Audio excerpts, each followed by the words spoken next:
I am here today with a very special interview. It's a little bit different from what we normally do, which is very exciting. And I'm joined not by one guest, not even two, which we have done, but we have five guests in front of me. Let's just very, very rapidly run through the people we have in front of me. If we go from my left to my right, should we start with, yes, is that okay?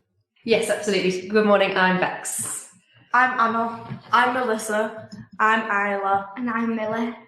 And you are going to be talking about Next Gen a little bit. We'll find out what that's about. We're going to be learning a bit about StreetFlow, which is the project that the younger members in front of me have been working with and being very discreet. But let's just start with you, Becks.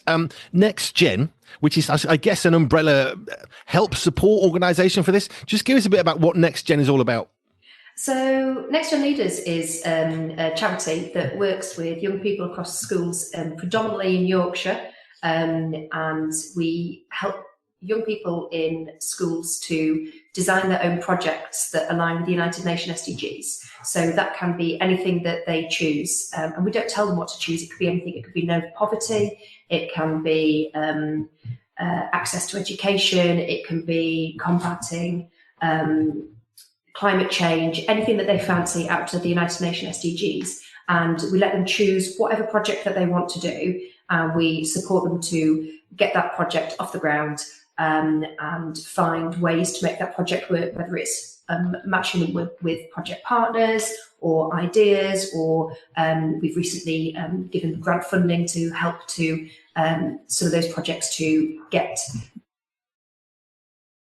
equipment to get them running and make a start. So everything that they do, we hope to have a community impact, and they can choose what their community is. So that community could be the people in their postcode area, it could be everybody in their city, it could be just the people in their school. It doesn't matter, provided that they are looking at ways of improving the community and having some sort of impact on bettering the lives of other people.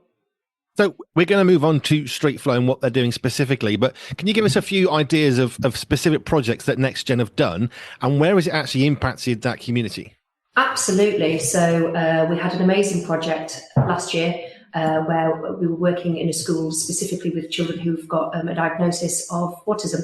And that project, they decided that they didn't feel that they could access music venues or to go and watch concerts, because as much as there is a lot of disability awareness in terms of having toilet facilities, or there might be wheelchair facilities, there wasn't anything that they felt that would enable them to go to music concerts in case they felt overwhelmed.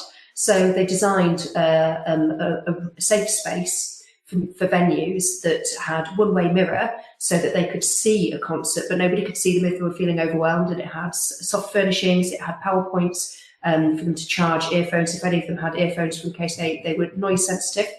And that they took their idea to actually, they started with football grounds, and 2 football grounds have now installed this safe space to enable young neurodivergent people to watch football matches without people witnessing them being overwhelmed. And they're in talks as well with a music venue to install this safe space for them there. So that's had, they said that they felt that their community was young neurodivergent individuals, and their impact has been on the access to like activities that young people would want to do that they felt that they couldn't access because of their neurodiversity. So that was an amazing project that's still ongoing now.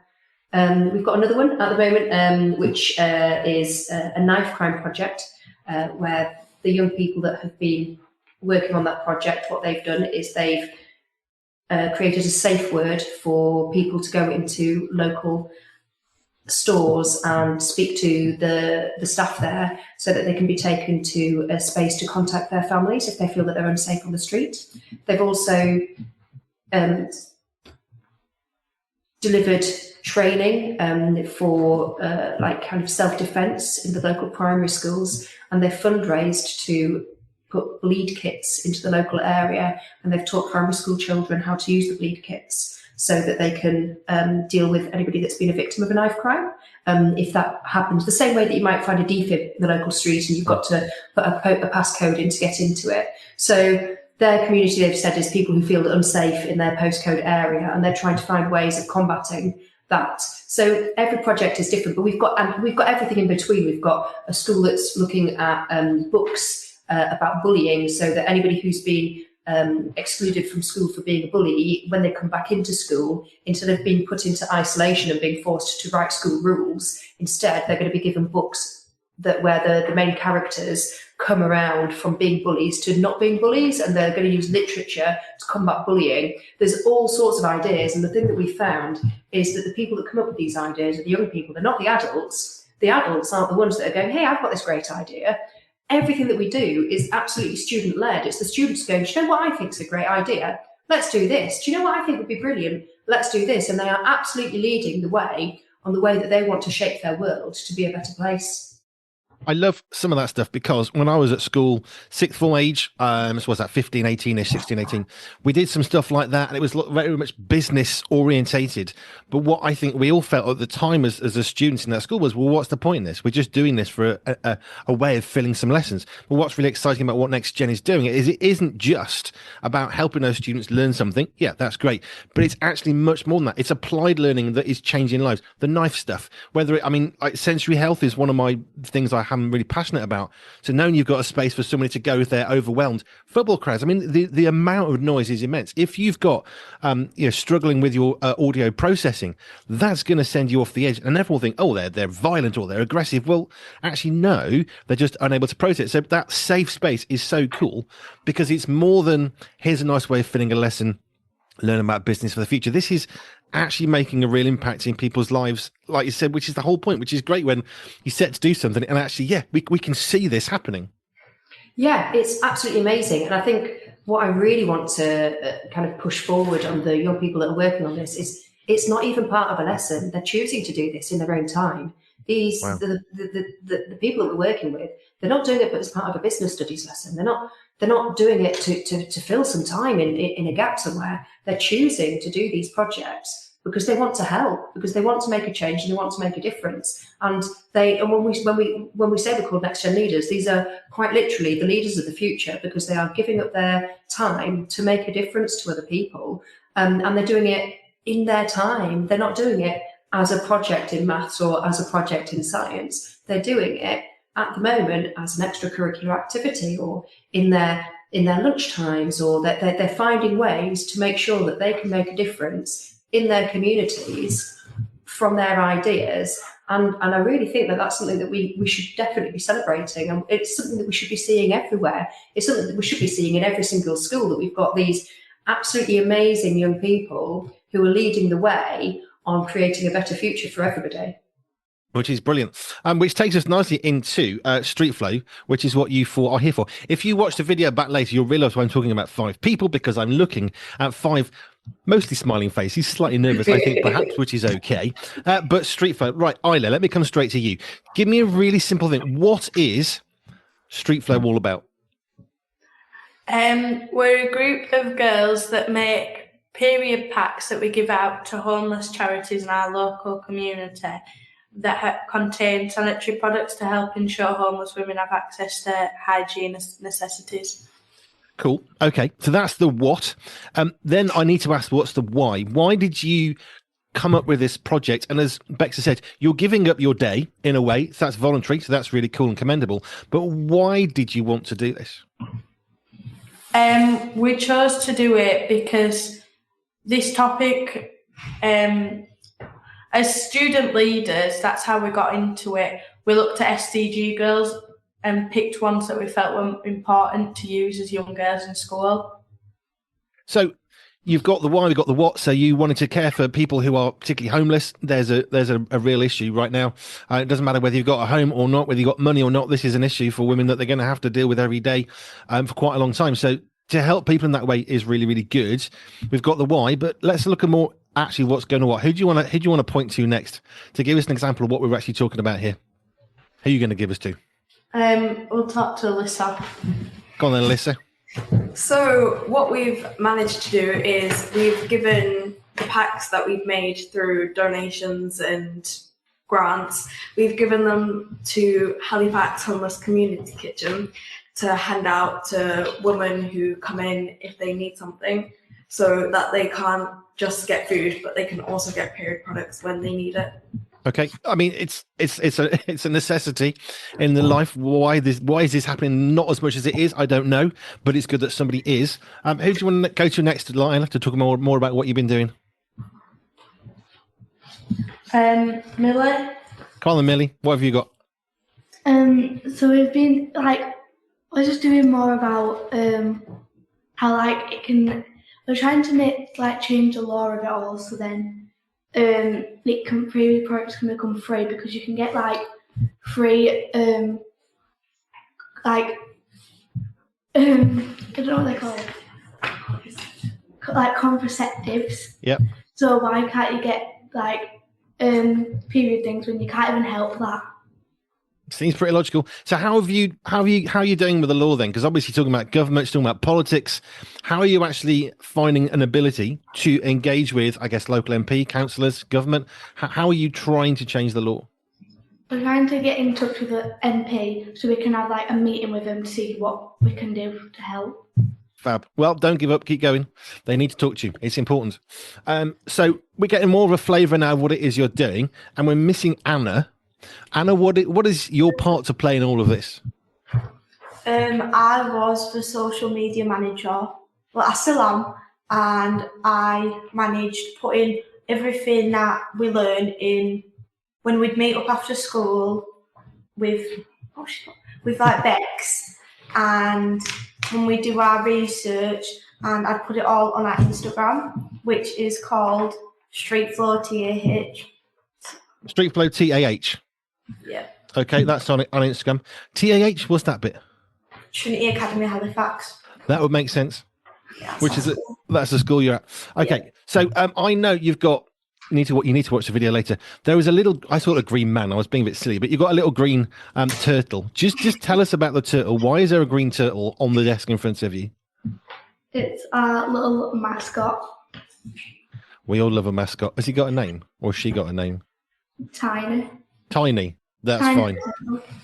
If you want to see the little green turtle, then you need to look at the video when that comes out as well, which is being held up for you at the moment. See, that is properly cute. Is it squishy or is it hard? Looks squishy from here.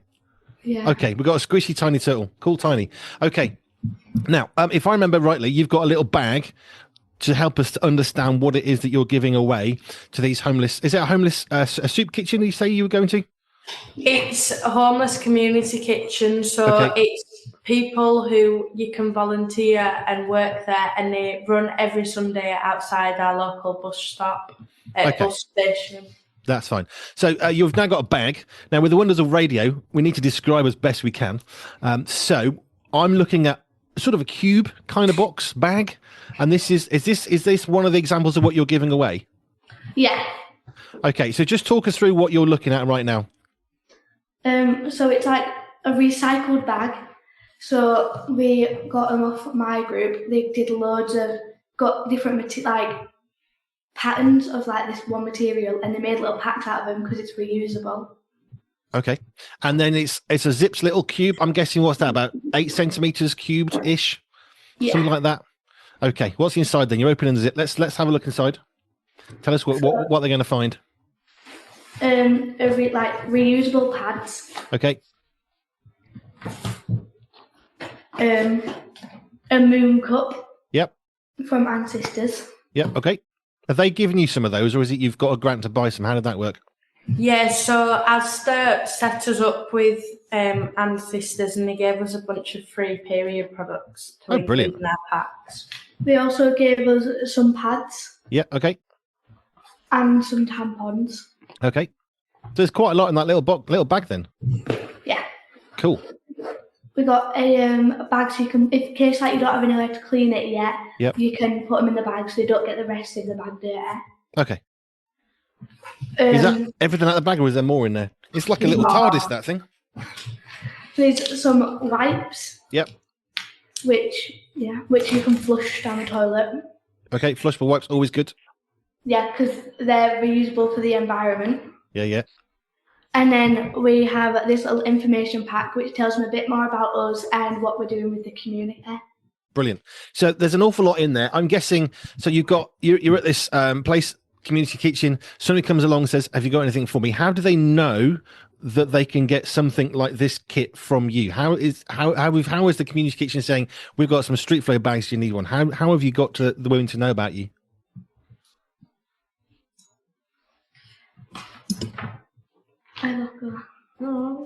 You can go for it. Don't worry. I'm not bothered who talks. So we've been working with Halifax Homeless Community Kitchen for a while. They've worked with our school as well. And lots of homeless people in the community know about Halifax Homeless Community Kitchen. And they also give out like free bags with like blankets and stuff in. And including in those bags, we've also got our bags with them. So they will get them.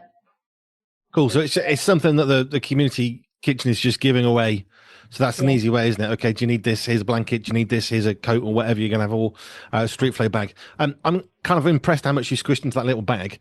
And I like the little touches for the environment, which is always very important. So flushable wipes, always good. And the reusable material, which is, looking at it from me, for if you're listening on the radio, it's kind of a dark blue, light blue sort of thing going on, the box. So it's quite discreet. It's quite nice.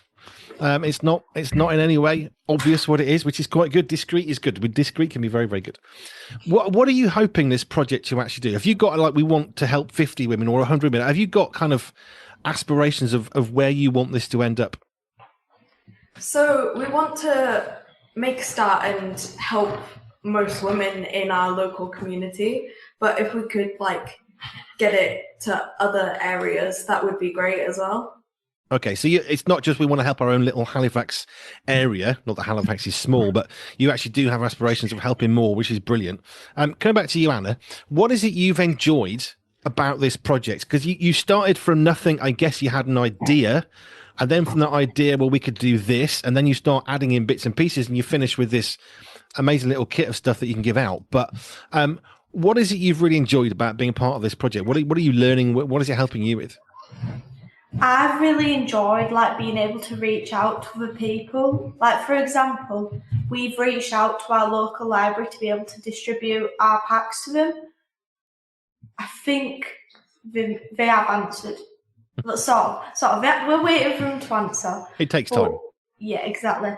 And we've reached out to loads of other people, like Freedom for Girls, and it's just been really nice knowing that there's other like projects that are passionate in the same thing as us.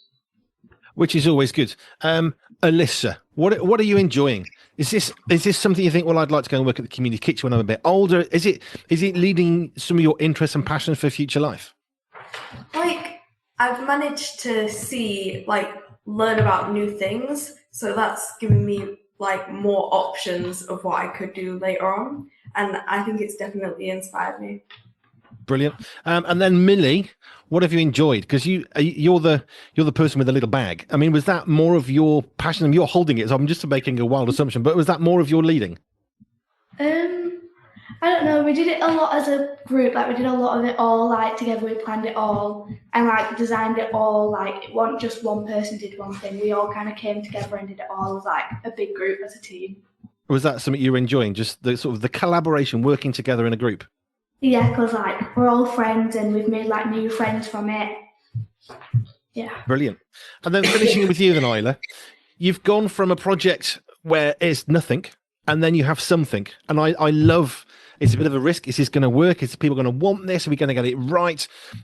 What's something that you're especially happy about? As you look at the bag in front of you and your little tiny turtle, what is it you're happy about with the project that you've now got?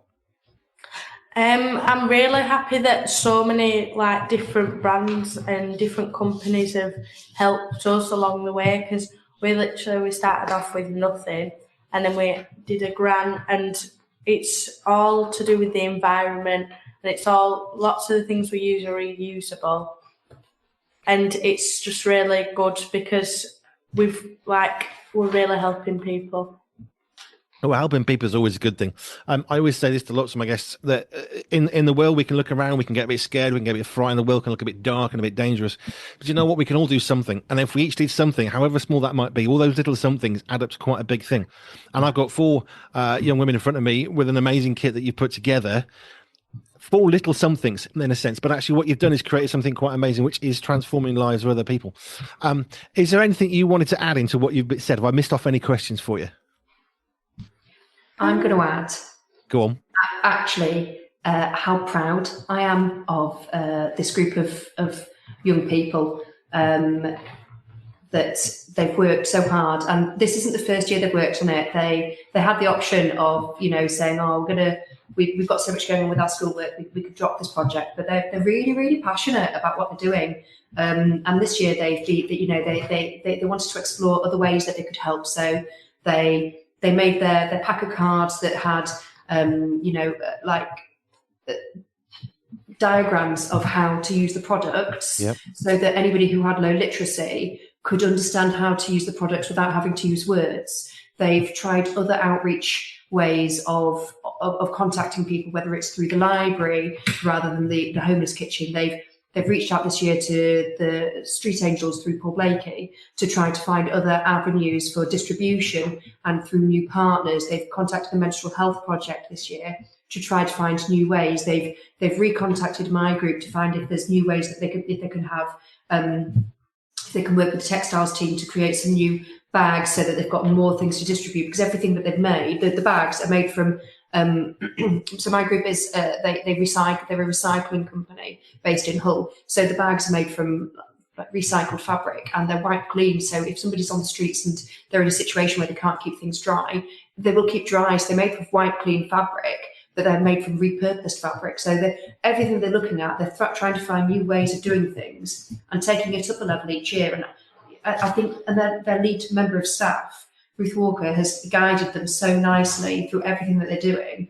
And, as a group of young people with excellent guidance, they've just worked fantastically. And I think that the pride that there is in the work that they've done, I cannot speak highly enough of them. And I'm sure that their lead teacher and their school staff feel exactly the same.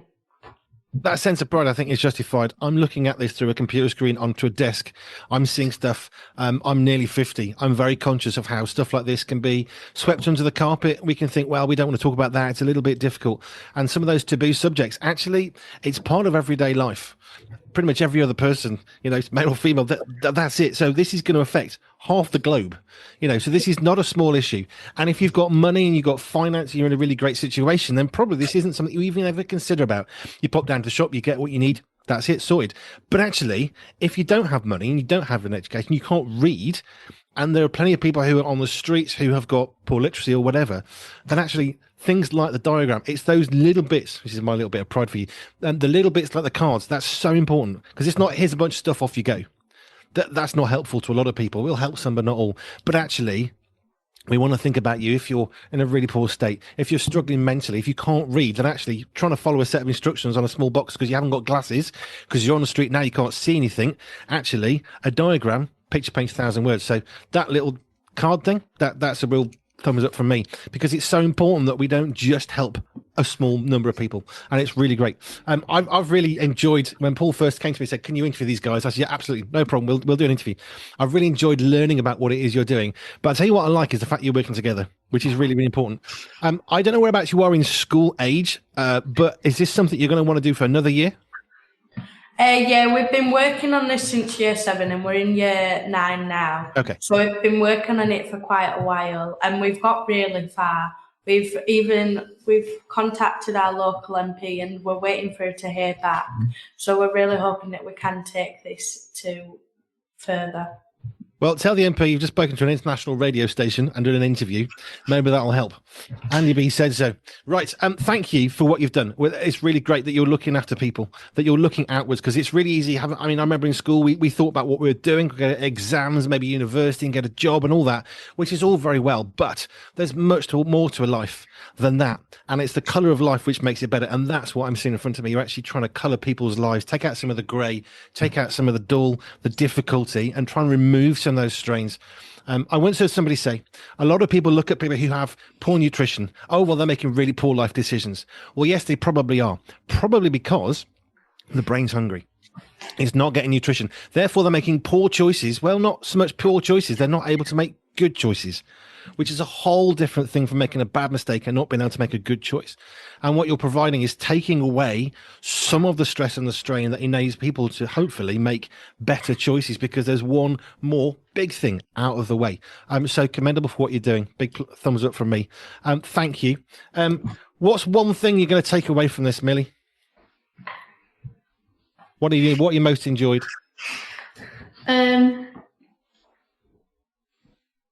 Being a group and being a team. Cool. Isla? I really enjoyed learning more, because there's so many brands out there and companies that are really helping our community, and they're doing it so under the radar that not many people know about.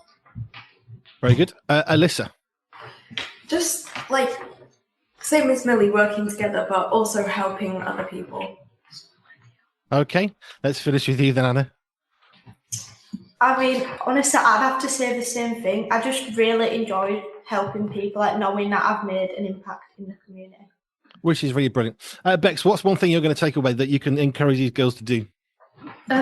Actually, I'm not sure this encourages you to do anything, but the thing that I take away is, as my job, I get to meet incredible young people who are our future, and it makes me genuinely believe we've got so much good in our future, and that's really nice. Because you could imagine watching the news or reading the papers that there's nothing nice going on, but I get every day to work with our future, and it makes me see that we've got so much good coming up. I want to come back to you girls just one more time, but Becks, if people want to find out more about Next Gen, have you got a website they can come and inquire more? Absolutely have. So it's nextgenleaders.org. Come and find us, or find us on LinkedIn. As well, or on our Instagram, or we've got a parent organisation which works in universities, and that's called Enactus, which is an entrepreneurial action. So Enactus, and we're in lots of universities, and we've got lots of massive projects going on there as well. So come and look us up, see what we've got going on. We'd love to hear from you. Like I say, we're in lots and lots of different places. Come and get involved. Cool. Now, we haven't practiced this or rehearsed this, but do you think as one group, the four of you, could give us your Instagram handle? We'll have a go. We'll see how it works. But I'd like to finish on the website, so you've got an Instagram. So StreetFlow TAH. Do you want to try and do that as one? If I give you a little countdown, is that all right? Yeah. Okay. 3, 2, 1, go. StreetFlow TAH. Spot on. Thank you. And Elissa, Isla and Millie and Becks from Next Gen, thank you for your time today. It's been great learning about what you're doing, and I hope it goes from strength to strength. Bye for now. Thank you so much. Thank you, Andy. Thanks. Pure Media, the magazine, is hand perfected with some of the finest writers from around the world that we could find. And yes, Andy B too. New editions are released just for you on the first Friday of every month, from our family to your family. Pure Media, the magazine, is available now.